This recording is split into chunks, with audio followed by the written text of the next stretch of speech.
소상공인을 위한 명품 방송 성공예감 예사이켄 김용필입니다. 네, 대한민국을 대표하는 명품 방송을 지향합니다. 안녕하세요, 이세영입니다.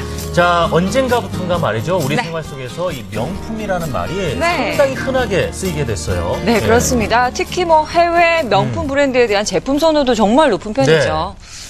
자, 지금 명품을 이제 좋아하시는 이유가 하나가요. 네. 브랜드 인지도 그 자체에 대해서 유혹을 느끼는 분들도 있겠지만 명품이란 이름 뒤에 숨겨진 이 제품의 품질, 그 품질에 대한 무한 신뢰가 아닐까 싶습니다. 네, 그 부분이 가장 중요한 예. 것 같습니다. 자, 그래서 오늘 이 시간에는요, 명품에 대한 얘기를 나눠볼까 합니다. 도움 말씀 주시기 위해서 강종원 소장님 나와 계십니다. 안녕하세요. 네, 안녕하세요. 자, 오늘 명품 컨설팅 부탁드리겠습니다. 예.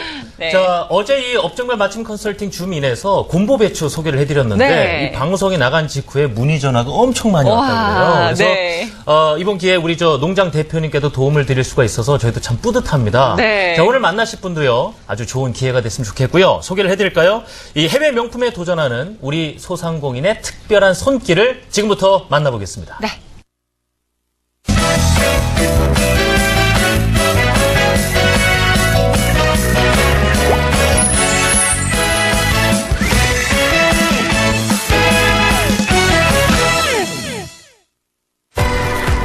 고가의 해외 브랜드의 명품이라는 수식어가부터 현대 여성의 마음을 사로잡고 있는 시대. 덕분에 해외 수입 브랜드는 연일 호황 중이라는데 해외 브랜드에 맞선 국산 가방의 반격이 시작됐다. 원단과 디자인, 서비스까지 더해져 일석삼조의 고객 만족을 제공하는 송민규 대표의 성공 스토리를 들어보자.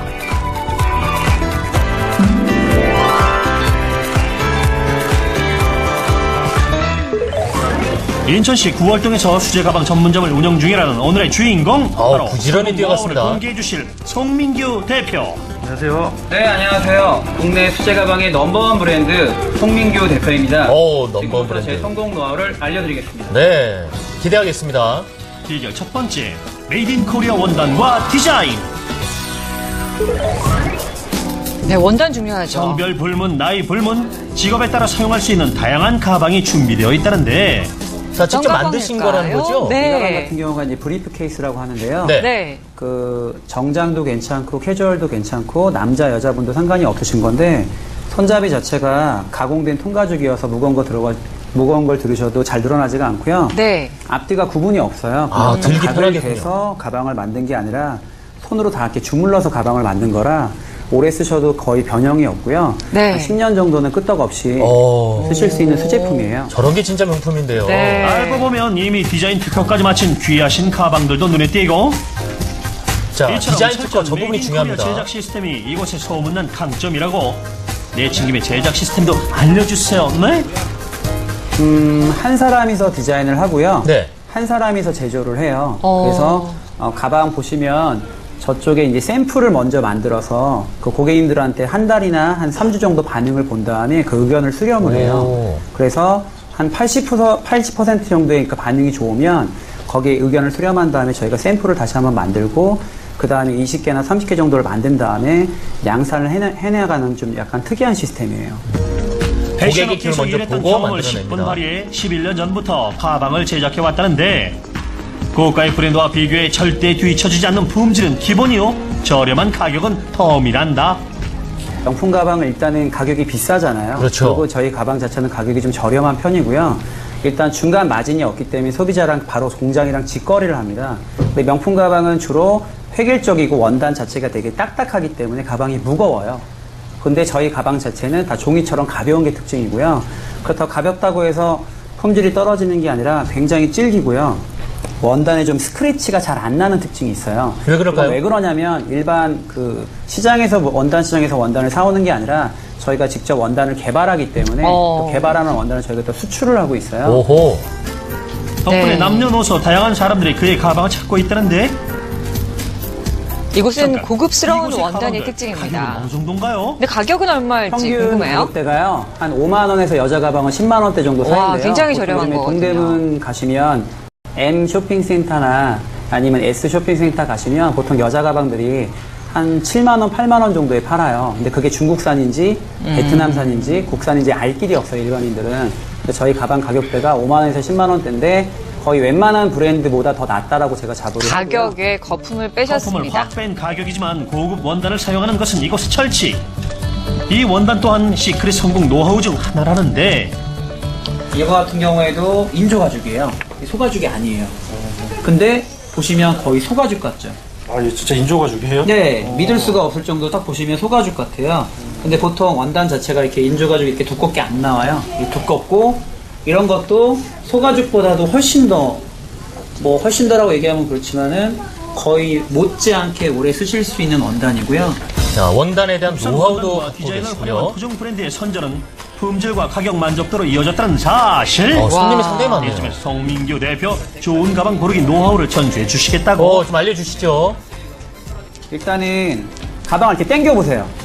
네. 이게 좀 쉽게 안 만드는 경우 같은 경우에는 간단하게 재봉을 해버리거나 장식을 그냥 대강 박는 경우가 되게 많아요. 근데 반드시 여기 뒤에다가 보강을 하고 가방이 튼튼하게 만들어졌는지 이렇게 당겨 보시면 빠지는 게 있습니다. 근데 그거는 100% 불량인데요. 이게 빠지지 않아야 돼요. 원단을 손잡이랑 몸체 만져봤을 부분을 때 당겨보라는 거네요. 안감 자체가 밑에까지 재단이 다 붙어 있는지 이렇게 네. 확 빠지시는 것 같은 경우에는 내피가 잘 뜯어질 염려가 있으시기 때문에 질결 두 번째, 감성 마케팅으로 소비자와 통해라. 감성 마케팅에서 맞춤형 스타일링까지 고객 마음에 쏙 드는 가방을 파는 가게로 정평이 났다는데 이게 아무래도 파일도 넣으시고 그다음에 이게 가죽 자체가 한 2번 사장님이 저를 딱 보시더니 제 스타일을 딱 보시고 영업을 하고 있으니까 추천해주신 가방을 딱 들었는데 노트북도 잘 들어가고 서류랑 그런 것도 잘 들어가서 너무 마음에 듭니다. 일할 때 정말 도움이 많이 될 것 같습니다. 고객 욕구 파악하는 게 쉬운 일이 아니거든요. 쪽지처럼 가방을 골라주는 노하우가 있나요? 네, 가방을 골라주는 노하우가 있는데요. 일단은 저는 고객님들을 많이 코디를 하고 그다음 저 나름대로 되게 연구한 게 되게 많아서요. 제일 중요한 거는 고객님들의 키, 그다음에 제일 중요한 것도 성격도 중요합니다. 내가 멋을 잘 못 부리는 성격이 있고 그다음 내성적인 성격이 있으시고 외향적인 성격이 있으시고 내가 어떤 특정 색깔을 좋아하는 색깔이 있으세요. 엣지 있는 스타일링을 위해서는 고객을 진심으로 대하는 태도가 무엇보다 중요하다는 강민규 대표. 더하여 평생 AS 시스템부터 다양한 사은 혜택 등 여러모로 별난 서비스는 고객의 마음을 사로잡는 원동력이 되었다고. 얼굴이. 덕분에 2만 명의 우리 육박하는 PD님. 단골 고객들은 어느덧 든든한 국산 가방 지원군이 되었다는데 가방에 대한 자신감을 주는 가게? 뭐라 그럴까? 처음에 가방을 사고 가면 이거 내가 잘 샀나 안 샀나 되게 좀 그럴 때 있잖아요. 쇼핑을 하게 되면 갑자기 사갈 경우도 있지만 주변에서 물어보게 되는 경우에 되게 자부심을 느껴요. 그래서 항상 당당해요. 대한민국 여심을 사로잡은 토종 가방의 대활약. 그 안에는 품질과 서비스로 승부하는 송민규 대표의 노력이 함께했다. 가방과 함께 행복과 웃음을 서비스하는 그의 가게에서 나날이 업그레이드되는 국산 가방의 도약을 기대해본다. 국산 가방이 굉장히 품질도 좋고 원단도 많이 좋아졌습니다. 근데 너무나 명품들을 많이 찾으시고요. 명품 가방 같은 경우에는 거품이 많이 있기 때문에 가격도 너무 높은데 너무나 디자인 자체가 균일적이고 획일적인 게 되게 많습니다. 근데 국산 가방이 인지도만 좀 낮아서 그렇지 품질이나 디자인이나 이런 것들 절대 떨어지지가 않는데 국산 가방이 좀 인지도를 많이 좀 높여서 국산 가방을 좀 많이 좀 찾게끔 하고 싶은데 어떻게 하면 좋을까요? 저 부분 고민스러우실 수밖에 없을 것 같습니다. 네. 해외 명품 브랜드가 정말 주목받고 있는 요즘인데 이 국내 가방이 조금 인지도를 높일 수 있는 방법이 있었으면 좋겠다는 생각이 들어요. 네, 맞습니다.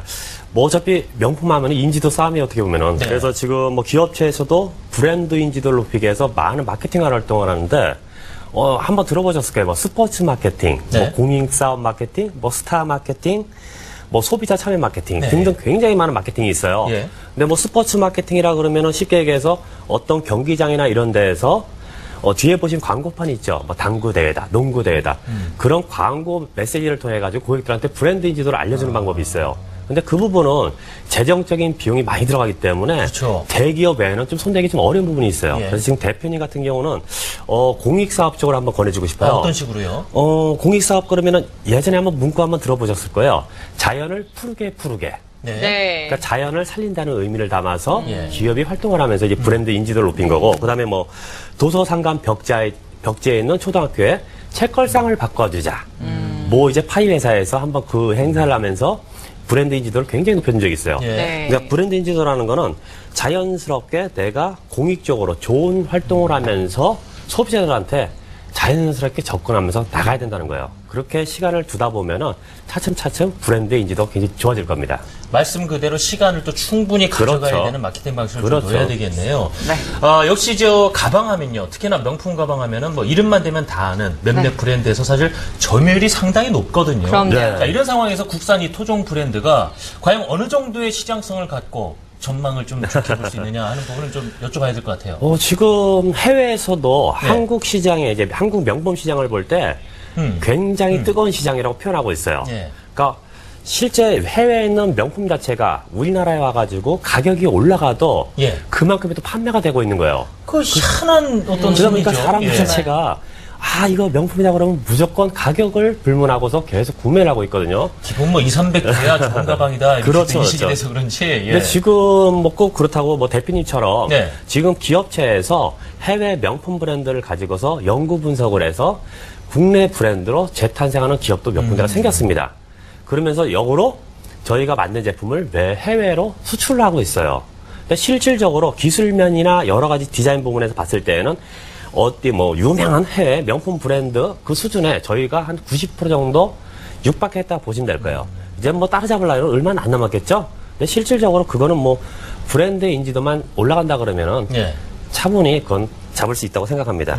네, 이 송 대표의 이 가방은요, 이 가격 면에서도 정말 경쟁력이 있는 것 같습니다. 근데 이제 보통 일반인들의 생각이 이제 가격이 높아야 그래서 품질도 좋을 것이다라는 생각을 하기 마련이거든요.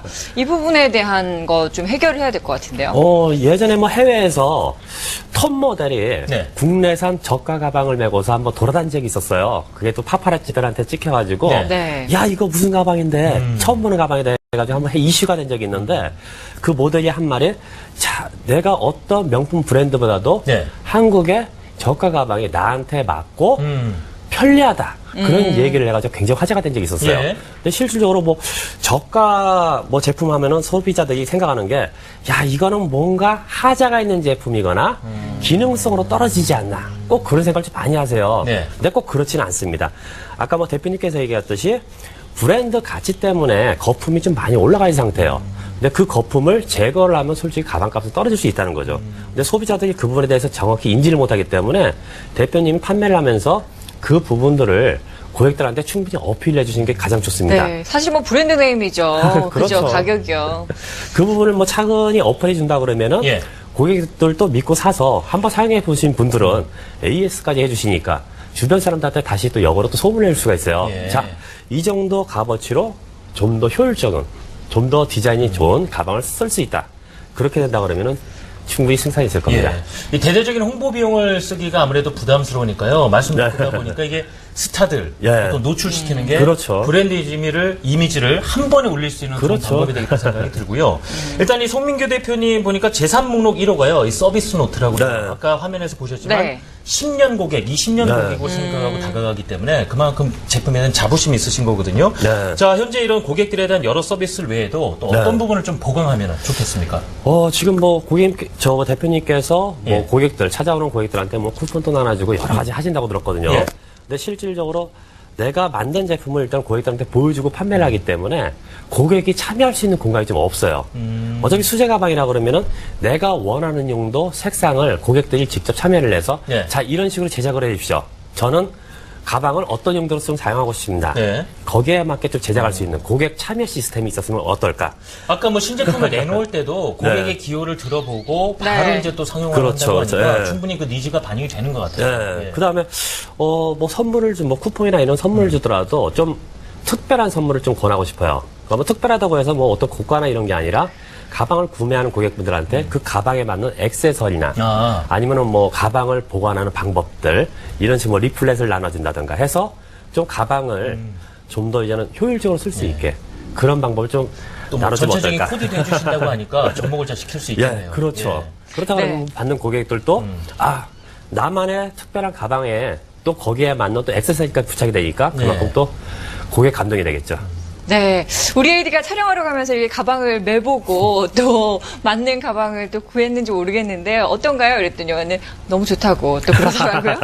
네. 소상공인 분 중에 이 가방 판매를 하면서 수제 가방에 관심 가지고 있는 분들 참 많으실 텐데요. 그런 분들을 위한 조언 좀 주시죠.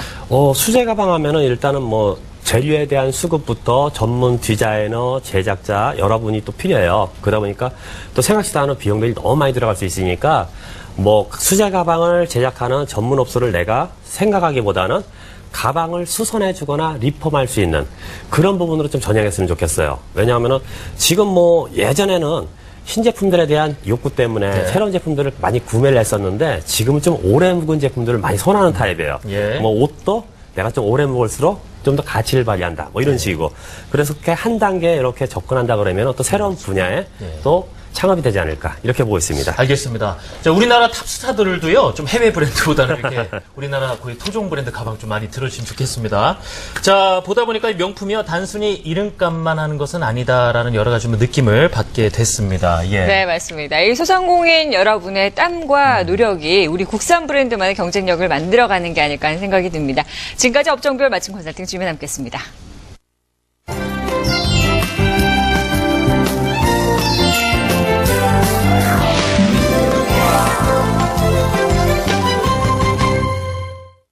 자, 소상공인들의 호흡이 살아있는 상권으로 가보겠습니다. 상권 분석 우리 동네입니다. 상권 분석 우리 동네 네. 오늘 함께해 주실 안주현 캐스터 나와 있습니다. 안녕하세요. 네, 안녕하세요. 활기찬 소상공인들의 웃음을 응원합니다. 안주현입니다. 자, 지금까지 보시면서 아시겠지만 보통 뭐 대단지 아파트라든가 오피스텔이 하나 딱 들어섰다 하면 자연스럽게 상권이 이제 발달하기 시작하잖아요. 그렇습니다. 그렇게 또 대표적으로 네. 탄생되는 것이 신도시 상권들이 아닐까 싶어요. 뭐 그동안 상권 분석 네. 우리 동네 하면서 일산이라든가 분당 같은 또 네. 신도시들 많이 소개해 드렸는데요. 그럼요. 예전에는 이제 신도시로 불렸다가 어느덧 탄탄하게 자리 잡은 곳들이 많이 있습니다. 오늘도 이 서울 근교 쪽으로 좀 가본다고요?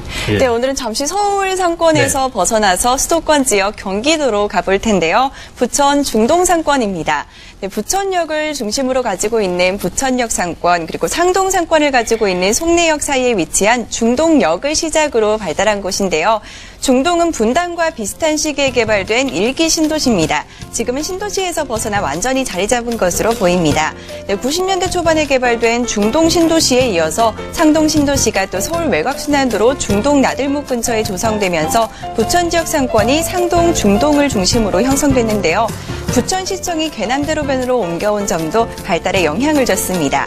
동쪽으로는 양천구가, 서쪽으로는 인천 부평을 접하고 있는데요. 여기에 서울 외곽순환도로와 경인고속도로가 지나면서 차량을 통한 교통 조건은 편리한 편입니다.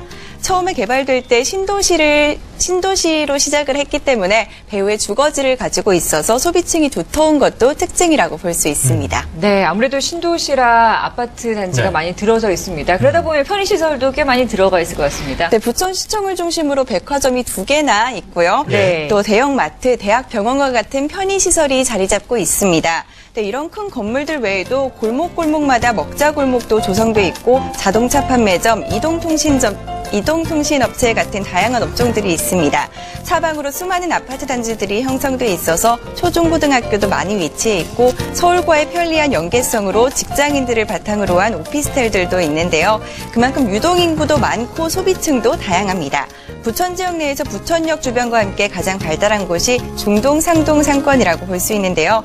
부천역이 오랫동안 곁에 있었던 상권이라고 한다면 이 중동 상권은 새롭게 자리 잡은 세련된 형태의 상권이라고 보여집니다. 뭐 얘기 들어보니까 교통도 편리하고 네. 소비층도 다양하고 정말 많은 업종들이 포진해 있을 것 같은데 오늘은 그 중에서도 어떤 업종을 좀 살짝 들여다볼까요? 네, 우리 생활 중에서 의식주 빼놓을 수 없죠. 그 중에서도 오늘은 의료업종에 대해 알아보겠습니다. 그래요? 네, 상동 신도시가 발달을 하면서 처음에 중동 상권에 영향을 미치게 됐을 때는 사실 패션 의료업종이 발달할 거라는 얘기도 있었거든요. 그런데 상동에 있는 대형 몰과 더불어서 대형 백화점도 있고 또 터미널과 함께 있는 아울렛까지 있기 때문에 개통 예정인 지하철역을 중심으로 의류 점포들이 들어설 거라는 게 예측이었는데요. 하지만 중동 상권의 모습을 보면 이런 대형 몰들이 의류업종을 거의 다 가져간 것으로 보이고요. 네, 주변에 작은 규모로 여학생들을 대상으로 한 옷가게들만 자리 잡고 있습니다. 대신 그 자리에 다양한 음식점과 커피 전문점들이 활발한 모습으로 상권을 형성하고 있는 것을 볼 수 있습니다. 그렇군요. 네, 원래 한 업종이 발달한 곳에 사실은 이 시너지 효과를 내면서 다른 그렇죠. 업종도 같이 발달하게 마련인데 이 백화점, 아울렛, 이 상권 주변에 그렇게 같이 발달이 돼 있으니까 어떻습니까? 네, 최근에는 또 아웃도어 시장이 발달을 했잖아요. 네, 그런 트렌드를 반영해서인지 중동 대로변 상권을 중심으로 아웃도어 매장들이 생겨나기도 했는데요. 하지만 이런 아웃도어 의류 매장이 완전히 자리 잡을지는 지켜봐야 할 것으로 보입니다. 사실 뭐 소상공인이 많이 진출해 있는 업종 중에 하나가 바로 이제 의류 업종인데 조금 전에 말씀하실 때 이 중동 상권이 1호선 송내역과 부천역 사이라고 네. 말씀하셨거든요. 이쪽 지역도 의류 업종이 그렇게 좀 많이 발달하지는 못했는지요? 네, 중동 상권보다는 네. 또 골프웨어를 중심으로 한 상권이 상동 상권에 형성이 돼 있고요. 네. 또 부천역 주변과 지하상가에는 10대부터 20대를 중심으로 한 의류업종이 발달해 있다고 여겨집니다. 또 송내역에는 대형 쇼핑몰도 자리 잡고 있습니다. 네. 자, 들어보니까 이 네. 부천지역 자체가 엄밀조밀하게 이 많은 점포들이 들어서 있는 것 네. 같은데요. 앞으로도 이렇게 상권이 활발하게 움직일까요? 어떻습니까? 네, 그렇습니다. 이 주거지와 함께 모든 편의시설이 밀집해 있는 중동 상권은 앞으로의 발달이 더 기대가 됩니다. 네, 오는 10월 7호선 연장 구간이 개통이 되는데요. 온수역에서 부평구청역까지 이어지는 이 7호선 연장 구간은 논현과 청담 등 강남 주요권역으로 이어지는데요. 이 연장선이 관통하는 중동 상권의 호재로 작용하고 있습니다. 더 많은 사람들이 찾게 되면 더 다양한 업종들이 자리 잡게 될 텐데요. 그때는 제가 또 부지런히 준비를 해서 또 다른 업종에 대해 소개해드리도록 하겠습니다. 좋습니다. 부천 중동 상권 다시 한번 상권 분석 우리 동네에서 만나기를 기대해 보면서요. 네. 자, 오늘 안지원 캐스터 잘 들었습니다. 네, 고맙습니다. 고맙습니다. 예. 자, 부천의 중동 상권 앞으로 얼마나 발전 가능성이 있다고 보십니까? 중동 하면은 부천시의 45%의 아파트가 밀집 집약되어 있는 곳이에요. 예. 그러니까 부천시 그 큰 지역에서도 주거 인구가 탄탄하네요. 주거 인구가 굉장히 크다는 네. 얘기예요. 네. 근데 좀 약간 염려스러운 부분 자체가 네. 중동 지역에 있는 아파트 단지들이 대부분 서울이나 인천에 출근하는 샐러리맨들이 많다는 이유예요. 네. 그것 때문에 베드타운으로 변환이 돼버렸어요. 그러다 보니까 낮에보다는 저녁에 움직이는 형태. 그래서 보통 이제 낮에 좀 이제 문을 좀 약간 좀 늦게 연다던가 뭐 이런 형태로 해서 네. 매장들이 좀 운영되고 있다는 거예요. 네. 그래서 지금 뭐 상권 자체가 뭐 주변에 다시 상동 쪽으로 뭐 전철역이 또 들어오기 위해서 또 준비를 하고 있고 여러 부분에서 보이는데 뭐 고객들 같은 경우는 신규 고객이 흡입되기보다는 기존의 고객들 위주로 계속 형태가 유지가 될 것 같습니다. 그는. 아, 그렇습니까? 지금 말씀 들어보면요. 45% 아파트가 밀집되어 있다. 네. 주거 인구가 일단 탄탄하고 학교들도 있어서 뭐 10대층, 20대층도 탄탄할 것 같은데 그렇다면은 의료업종도 충분히 수요가 발생할 것 같거든요. 네. 의료업종에 종사하고 있는 분들이 좀 어떤 점에 주력을 하면은 좀 재미를 볼 수 있을까요? 네. 근데 기존에 지금 현재 뭐 대형마트, 쇼핑몰 네. 이런 부분에서 이제 웬만한 브랜드의 의류를 다 가지고 있어요. 그러다 보니까 개인 의류 매장들이 예. 지금 약간 어려움을 겪고 있는데 네. 실질적으로 내가 브랜드 샵을 운영해가지고는 대형 업체와 경쟁을 하기가 좀 어렵습니다. 그렇다면 그래서 예. 좀 약간 개성 있는 제품들을 취급하면 어떨까? 왜냐하면 나만이 갖고 있을 상품들. 예. 왜냐하면 어떤 브랜드 샵보다는 뭐 젊은 학생들이나 젊은 층들을 겨냥해서 거기에 맞는 패션 위주의 상품들을 움직이면 어떨까? 이렇게 생각하고 있습니다. 예. 네. 자, 오는 10월 7호선 연장으로 더욱더 기대가 되는 상권이죠. 이 중동 상권에 대해서 알아봤습니다. 지금까지 상권 분석 우리 동네 함께 했습니다. 자, 오늘 얘기를 나누다 보니까요. 모 커피 회사의 광고 카피가 떠오릅니다. 작은 차이가 명품을 만든다. 뭐 이런 얘기가 있었죠. 우리의 삶에서도 아주 작은 차이가 시간이 지나고 나면은 이 삶 전체를 바꿀 수도 있습니다. 네, 맞습니다. 명품 소상공인으로 자리 잡는 그날까지 네. 저희 성공예감 예스 아이캔이 늘 함께 하도록 하겠습니다.